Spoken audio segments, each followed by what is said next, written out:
Soif de suspense et de jeux d'enfants mortels, ne bougez pas car je pense vous avoir déniché un petit thriller sud-coréen qui pourra potentiellement vous plaire.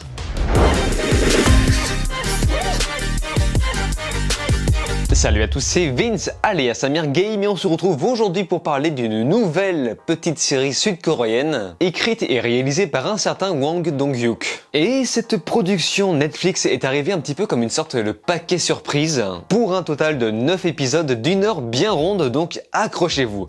Dans tous les sens du terme d'ailleurs. Ce nouveau thriller à suspense se focalisera sur un personnage miséreux, endetté jusqu'au cou et abandonné par sa propre famille, qui se retrouvera mystérieusement piégé parmi des semblables dans un endroit particulier. Tous ces gens autour de lui seront motivés par la même chose, l'argent. Squid Game va rapidement nous faire comprendre où se trouvent nos limites lorsque nous nous battons pour ça, même quand il s'agit de jouer à de simples jeux d'enfants. Comme très souvent avant de commencer cette nouvelle série, je n'ai rien lu, rien vu. Et surtout, on a eu très peu d'informations, c'est vraiment quelque chose qui arrivait comme ça. Mais pourtant, les quelques petites images que je voyais de loin m'intriguaient. Et je voyais beaucoup de commentaires de gens qui disaient « Ah, on dirait un petit peu Alice in Borderland ». Alors je n'ai pas encore vu Alice in Borderland, honte à moi, je sais. Par contre, s'il y a un truc que je connais bien, c'est Battle Royale. Et Squid Game partage à peu près le même concept sans le côté teenager. C'est vraiment un genre de Saw sud-coréen, mais plus coloré et non porté sur la torture. J'ai donc commencé la série de mon cœur en me disant cool, une nouvelle fiction sud-coréenne. Et je dois dire que j'ai eu raison d'être joasse.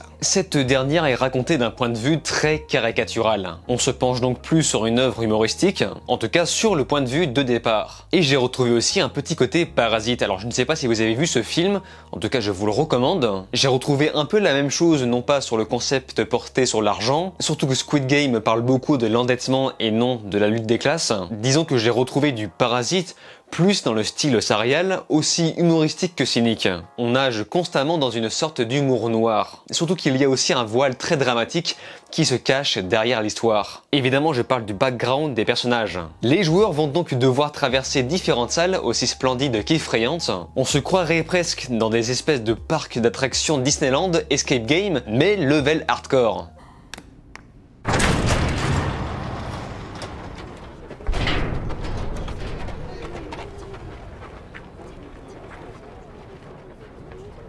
Le côté parc d'ailleurs ne sort pas de nulle part, puisque le concept est censé représenter des jeux d'enfants dans lesquels vous n'avez pas le droit de perdre. Et ce à quoi vous allez me dire, en fait ce sont juste des jeux d'enfants, voilà, pas de quoi paniquer. Et ce à quoi je vous réponds, oui, c'est pourquoi vous devez regarder la série. Par contre, je suis un peu déçu parce que je pensais que le jeu allait s'étendre sur la saison entière en guise de huis clos, mais pas tout à fait. Et c'est dommage car la série part pendant un bref moment sur du thriller drama très classique, alors qu'elle tenait jusqu'ici un concept saisissant. Mais en même temps, ce parallèle thriller sera là pour briser cette fameuse formule huis clos. Et au bout du compte, d'épisode en épisode, on est surtout impatient de voir les différents jeux, en se demandant quel pourra bien être le suivant. Et de cette façon, la série va pouvoir caricaturer les jeux d'argent, dans lesquels les joueurs se ruinent dans la vie courante. Et au fur et à mesure, on finit par se retrouver parmi les personnages. Même s'ils sont nombreux au départ, ils sont pourtant tous très différents. Mais Squid Game va surtout se démarquer par son élégance dans son choix de cadrage. Il y a un petit côté Kubrick sur l'utilisation des points de fuite par exemple, ou encore le fait de matcher les angles de vue sur des environnements très perpendiculaires, et ce pour appuyer la froideur des jeux mortuaires. La série va aussi se démarquer par son identité visuelle très soignée, avec les costumes roses par exemple, ou encore les tuniques bleues des joueurs. Ces couleurs vives vont beaucoup jouer sur le contraste sur la situation dramatique.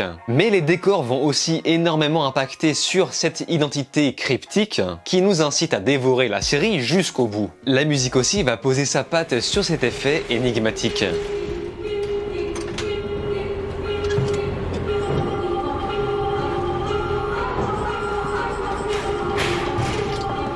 Squid Game est une série intrigante qui mérite d'être regardée, ne serait-ce qu'une fois par curiosité. Pour ma part, je trouve que ça se regarde plutôt bien, même si on sent parfois quelques petits temps morts. Temps morts nécessaires, si j'ose dire. Mais rien que pour son style et sa réelle, Squid Game promet pour moi d'être un divertissement qui marquera probablement la plateforme Netflix. Donc je vous la recommande, mais si c'est déjà fait, si vous l'avez déjà vu, je vous invite à me faire part de votre avis dans les commentaires, car comme d'habitude, vous me connaissez, je lis et réponds à quasi quasiment tout le monde. Sur ce, on se laisse ici, n'oubliez pas de vous abonner à ma chaîne YouTube, cliquez sur la cloche, likez, partagez et de regarder mes autres vidéos. Je vous dis alors ciao et à la prochaine.